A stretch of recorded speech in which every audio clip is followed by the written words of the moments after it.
Number 3. He's a discourager. He's a deceiver. Number 3, he's a destroyer. He's a destroyer. This is what he does best. Now, this one's a little harder to see, but notice earlier in the text what color was used to describe the dragon. Did you catch it? Red. Red is the color for what? Blood.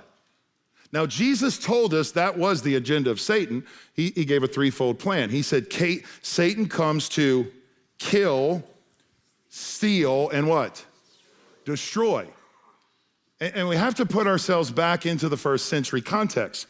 These believers were being threatened with death over their head by the Romans and the world. They were saying, listen, you don't want to die, do you, right? If you don't shut up, you're gonna get your head cut off.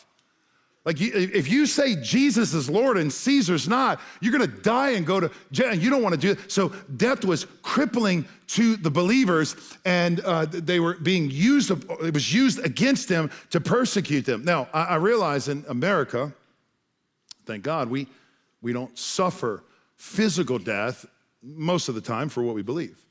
But I would submit to you that many Christians in here have suffered a spiritual death, an emotional death, a relational death, right?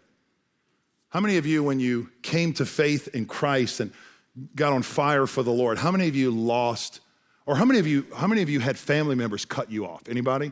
Man, you're too radical for me. Or man, you went to what? You're going to church. Or how many have been in relationships and the relationships started to get jaded because of your belief in Christ? How many people have friends you've lost because of your faith in Christ? I remember, this is a crazy experience, but 3 months after I came to Christ, I was pretty bold. I told you about my faith, and I would tell everybody about it. And by the way, you want to know the fastest way to get rid of drug dealers calling to sell you drugs after you're a Christian? Just start preaching to them about Jesus. They'll run, right? Hey, you know, Jesus died for your sin. Oh, got a roll, boss. See you later, up. And they don't want to hear about Jesus.